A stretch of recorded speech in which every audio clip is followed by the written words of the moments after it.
Ask anyone who's ever served and they'll tell you professional development is crucial to creating an environment for success. Each branch of the military spends millions on the continuing education of their soldiers, sailors, Marines, airmen, and guardians. Even in times of conflict, training is a critical factor to winning any battle, which is why Ukraine is leaning on its partners in NATO to make sure its soldiers are ready to take the fight to their Russian adversaries. And that's why Operation Interflex is our weapon of the week.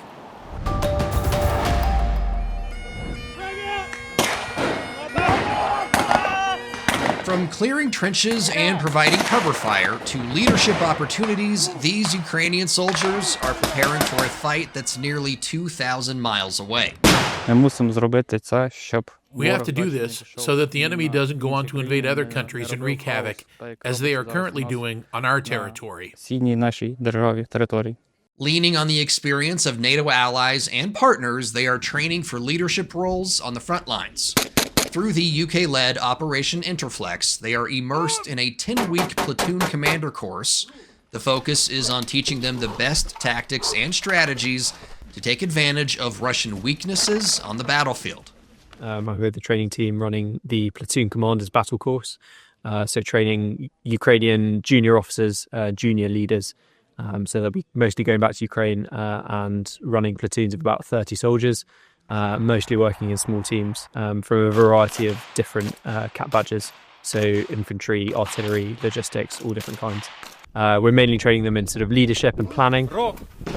Operation Interflex is an extensive program of courses taking place across various undisclosed locations in the United Kingdom. So our approach with our course is very much a two-way thing. We're trying to learn as much as we can from their experiences on the battlefield. And at the same time, what we're trying to teach them is not necessarily how you do an individual drill, how you conduct a specific attack. We're trying to teach them more processes, how to conduct planning, how to analyze a situation, and how to, apply your force to that particular problem. Interflex started in response to Russia's full-scale invasion of Ukraine in 2022. The course has trainers from NATO allies Albania, Denmark, Estonia, Finland, Lithuania, Romania, Sweden, and the United Kingdom. Australia and New Zealand also are involved in Interflex as NATO partners. We're not trying to tell them that, our way of doing things or our way of planning things is the only way. And we very much try and get as much of the answers from them as we can. But we very much see it as an exchange. For the Ukrainians, the experience is about more than the fighting waiting for them back home. The loss of my comrades in arms is not the only thing that drives me.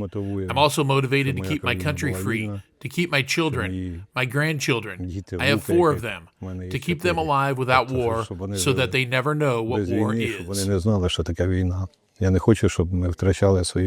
Times you go to ensure, okay, but you're aware of your surroundings at all times. To date, nearly 60,000 Ukrainian soldiers have taken part in Operation Interflex since it began in July of 2022, a number that represents a point of pride for the troops leading the training. So there's probably quite a sense of pride and a little bit of privilege to be part, albeit just a very little part of it, but a part of a huge operation, which is hopefully making a difference. On Ukraine's Independence Day, August 24th, the UK announced Operation Interflex will continue until at least the end of 2026, reaffirming its commitment to strengthening Ukraine's defense. Slava Ukraini!